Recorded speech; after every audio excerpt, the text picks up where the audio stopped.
Students, good morning. आप सभी का स्वागत है मेरे यूट्यूब चैनल में। हाल ही में जो है सीआरपीएफ की वैकेंसी का नोटिफिकेशन आ गया है। इसका डेट, क्वालिफिकेशन, सारा चीज़ क्या है आज के वीडियो में हम लोग समझेंगे। तो वीडियो शुरू करने से पहले आपसे मेरी छोटी सी रिक्वेस्ट है कि आपने मेरे चैनल को सब्सक्राइब नहीं किया है तो सब्सक्राइब कर लें ताकि आपको ऐसी वीडियो मिलती रहे। तो सीआरपीएफ की वैकेंसी आ गई है। इसकी जो ऑफिशियल वेबसाइट है वो थोड़ा सा ध्यान रखिएगा, है ना, क्योंकि इम्पोर्टेंट रहता है ये। इसकी ऑफिशियल वेबसाइट है, यहाँ से आप इस नोटिफिकेशन को डाउनलोड भी कर सकते हैं। मैं इसका लिंक भी दे दूंगा अपने वीडियो के डिस्क्रिप्शन में, ठीक है। कुछ इंपॉर्टेंट डेट्स हैं जो आपको ध्यान में रखना है ना। Date of submission of online application, ठीक है। तो यहाँ याद रखना है कि जो ऑनलाइन एप्लीकेशन शुरू होगा वो 27 मार्च से होगा। तो आज है मेरे ख्याल से 24 है और 3 दिन बाद तो ऑनलाइन आवेदन शुरू होगा 27 मार्च और लास्ट डेट है 25 अप्रैल 2023, ठीक है। और जो एग्ज़ाम का जो एडमिट कार्ड आएगा वो 20 जून से 25 जून के बीच मिलेगा, ठीक है। और जो एग्ज़ाम जो होगा वो 1 जुलाई से शुरू होगा और वो 13 अप्रैल के बीच ये संपन्न होगा, जिसमें आप में से किसी का किसी एक दिन होगा, ठीक है। तो फॉर्म भरा रहा है 27 अप्रैल और एग्ज़ाम हो रहा है जुलाई। तो ये इंपॉर्टेंट डेट्स आपको ध्यान में रखना है, इसको नोट्स कर लीजिएगा। इसके बाद आगे चलते हैं यहाँ पर, है ना। वैकेंसीज क्या क्या है। पे स्केल ये लेवल 3 का है। इतना वेतन रहेगा 21,700 से 69,100 तक, ठीक है। और जो वैकेंसीज है वो टेक्निकल भी है, ट्रेड्समैन भी है, दोनों चीज़ें। और ये है वैकेंसी मेल और फीमेल के लिए अलग अलग कुल मिला के 9,212 है, जिसमें से मेल जो है 9,105 है और फीमेल का जो है 107 है।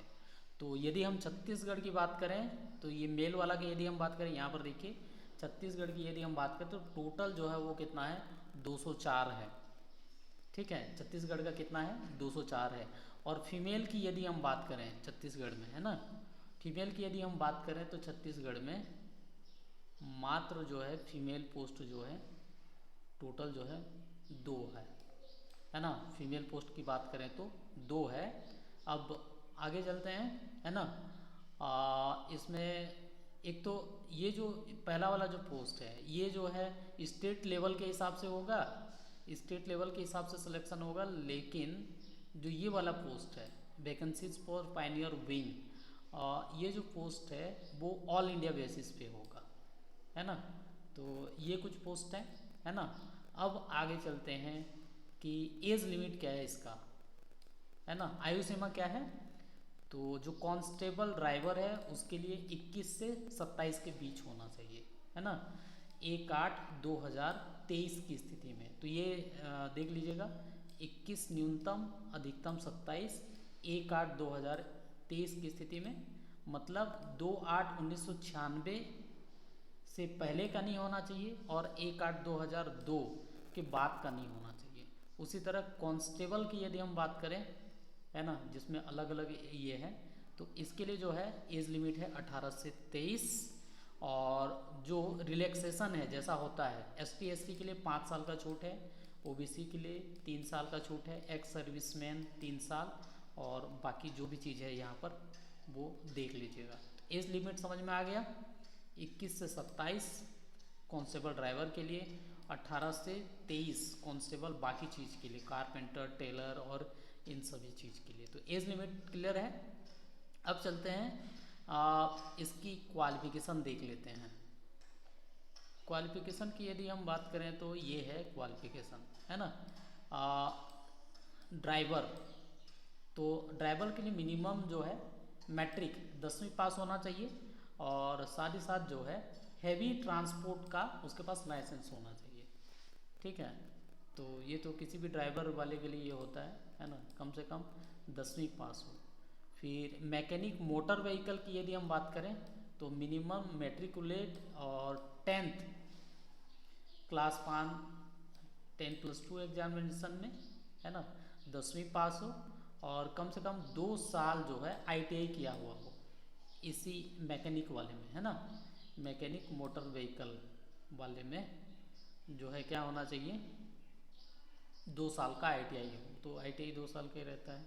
उसी तरीके से दूसरे का यदि हम बात करें, बाकी जो भी और पोस्ट हैं उसके लिए मिनिमम मैट्रिकुलेशन मतलब 10वीं पास होना चाहिए, है ना। और वो जिस काम के लिए कहा जा रहा है उसमें उसको अनुभवी होना चाहिए, बस यही है। जैसे मान लीजिए कोई बार्बर होगा या बाल काटने वाला होगा, तो 10वीं पास होना चाहिए और उसको बाल काटने का अनुभव होना चाहिए। तो इसी तरीके से है ना। तो ये इसकी क्वालिफिकेशन है। क्वालिफिकेशन के बाद आप अप्लाई तो कब करेंगे ये पता चल गया। इसका जो फीस है, जो एप्लीकेशन फ़ीस है वो मात्र 100 रुपये है। ST SC और बाकी के लिए जो है क्या है, फ्री है ना, मतलब निःशुल्क है, उनके लिए शुल्क नहीं लगेगा। ये केवल जनरल वालों के लिए लगेगा और OBC EWS कैटेगरी वालों के लिए लगेगा। क्लियर है, बात समझ में आया।